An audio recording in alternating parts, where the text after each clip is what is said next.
ended up pleading guilty. Your Honor, I just want to say today that I accept this plea because my conduct was wrong. Drake Bell responds to his allegations and his conviction. How's it going, folks? Hope you're having an awesome day today. So as I covered the feud between Drake Bell and Josh Peck, there was a lot of support for Drake Bell. A lot of people in the comments to my video about that topic just really relentlessly crapping on Josh, calling him fat, calling him a loose cannon, calling him pathetic, etc. But every once in a while I seen a comment like this: unfucking real how quickly a documentary made y'all forget Drake Bell is still a fucking predator. Drake is still a pedo though. Drake is such a phony cornball. He's a cornball. I haven't heard an insult like that since elementary school. I love it. I really do. But you know, I thought this warranted a bit of a deep dive, considering that Drake just recently came out with a statement, and I wanted to see whether these people had a point. Is Drake Bell still kind of a piece of crap too? Let's check it out. Drake Bell had prior allegations in the past with a minor. This girl from Canada says that they developed a relationship together when she was only 12. She claimed he sent her inappropriate social media messages when she turned 15, even going as far as accusing him of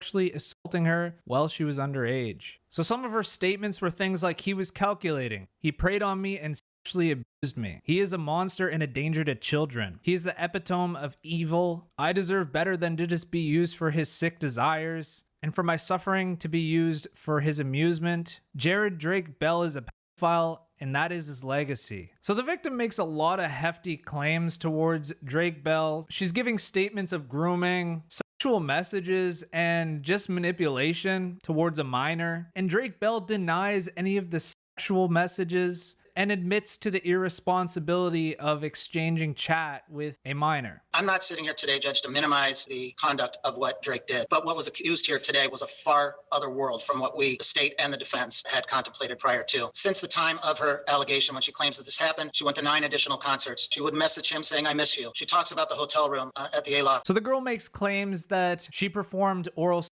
on Drake Bell after a show. But it is important to show that there was another adult who was there. All of this was shared with the state and the defense. This is why we pled the way that we did, not what is actually being stated here today. And Drake Bell's defense lawyer saying that there was witnesses there that testify that they were there, that there was other parties in the room walking back and forth, and that this couldn't have happened. And that friend was very clear, not just in a statement to the defense, but also in another recorded statement. Cleveland Police Detective Antanasio, to that person, stated that the victim had never gone into Mr. Bell's room alone, period. She talks about performing oral sex here today on 2 occasions, stating that this happened in the back room at the Odeon. We also were able to identify and share witnesses who indicated they had gone back and forth down the hall into that room throughout the night. The door was open. There were people in that room at all times, and this did not happen. The girl is definitely not happy about what she's hearing, as you can see in her facial reactions. That's what this is, was a person who, that's okay, idolized this person. Unfortunately, he did not know who he was speaking with and the damage that this was going to do. What the victim is claiming to have occurred here, not only am I saying that it did not happen, not only would Mr. Bell say that that did not happen, but the evidence in this case would suggest it did not happen. Drake Bell's lawyer is saying that the articles are enough punishment and that Drake is not a pedophile. There's already a great penalty that has been paid by Mr. Bell that others would not face, merely because of his position. Online, if you just simply type in his name, the initial Google result will come up with results that deal with Drake Bell and this very process for which we're standing here today. Your Honor, I just want to say today that I accept this plea because my conduct was wrong.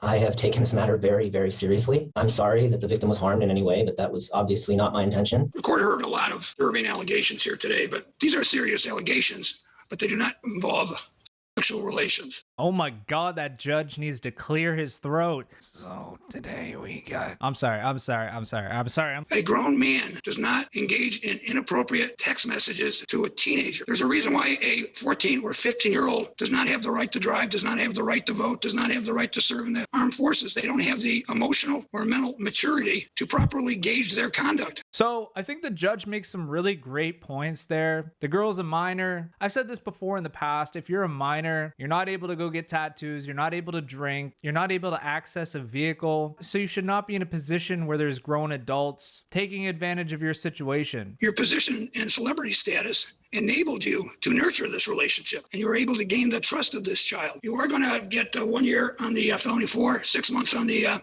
misdemeanor. They'll run concurrent by operation of law. I will suspend the imposition of the sentence.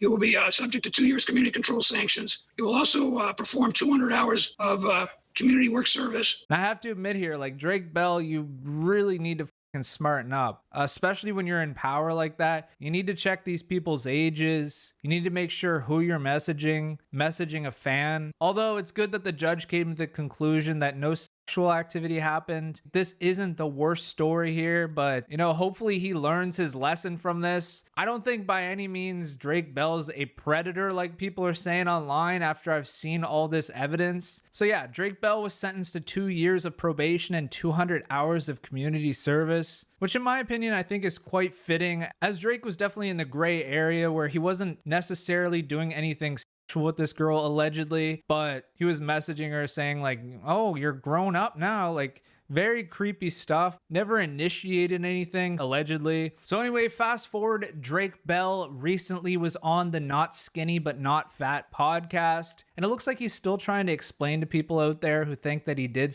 sexually abuse a child, and he makes this statement about the matter. I responded on some DMs and was incredibly irresponsible and got myself into conversations that I shouldn't have had. And I ended up finding out that, I was talking to someone I shouldn't have been talking to, and it snowballed into these allegations that were not true. And it just turned into this big thing. And when I finally I was being investigated, and that was really difficult on my family. And thankfully, through 18 months of subpoenaing my social media and phones and computers and witnesses and everything, it turned out that most of what was being accused of me wasn't true, but I did have these conversations. And so I took responsibility for that and ended up pleading guilty because just financially, I was just devastated, and I just had a son, and I didn't want to put my family through all of this anymore. Throughout the investigation, there were witnesses who were there the whole time who refuted it, and people who weren't even connected with me that were friends of hers and her families that were there the whole time. And a lot of the things that she said about sending inappropriate pictures and things like this,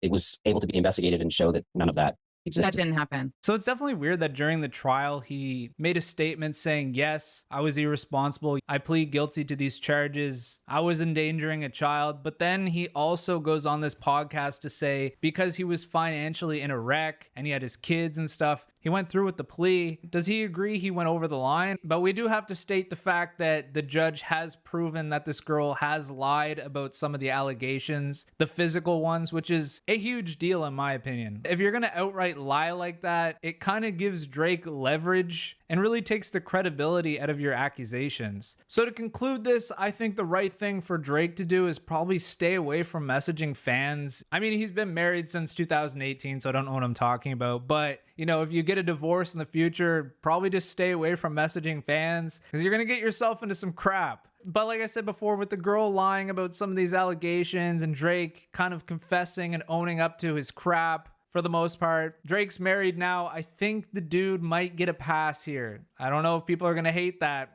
What do you guys think? Am I giving this guy the benefit of the doubt here? I don't know. Let me know. But anyway, guys, that is the news for today. Fun fact, a single string of spaghetti is a spaghetto. That's pretty ghetto. And you guys know the drill. Ta-ta for now.